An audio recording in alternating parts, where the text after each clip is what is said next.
তো এখানে কি কি নিয়েছি দেখুন। শুটকি আগে একটু পুড়ে নিয়েছি, পুড়ে ধুয়ে তারপর ছোট ছোট করে, বেশি ছোট করিনি, একটু বড় করে রেখেছি যাতে মুখে লাগে খাওয়ার সময়। নিয়েছি ধনিয়া পাতা কুচি, নিয়েছি পেঁয়াজ কুচি, এরপর নিয়েছি রসুন একসাথে পুড়ে ফেলেছি শুটকির সাথে, ভেজে নিয়েছি আর কি একটু শুকনো খোলায়। এই কাঁচামরিচ দেখুন, কাঁচামরিচটাও আমি একসাথে খোলায় একটু ভেজে নিয়েছি। তো সবটা এখন ভর্তা করব। একসাথে সব নিয়ে ফেলেছি আমি।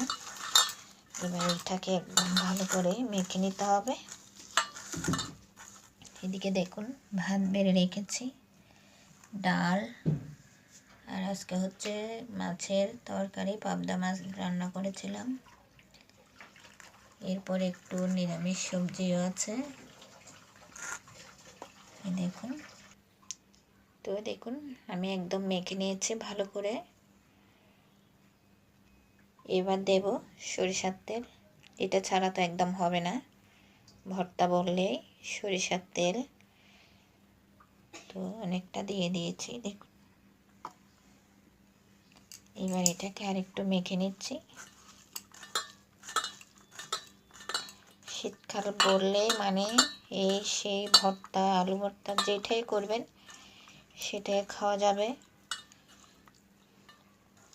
তো আমার ভর্তা করা শেষ দেখুন। এবার গরম গরম ভাত দিয়ে খেয়ে নেব। আমার মেয়েকে একটু বেশি করে দিচ্ছে, সে ভর্তা একদম খুবই প্রিয়।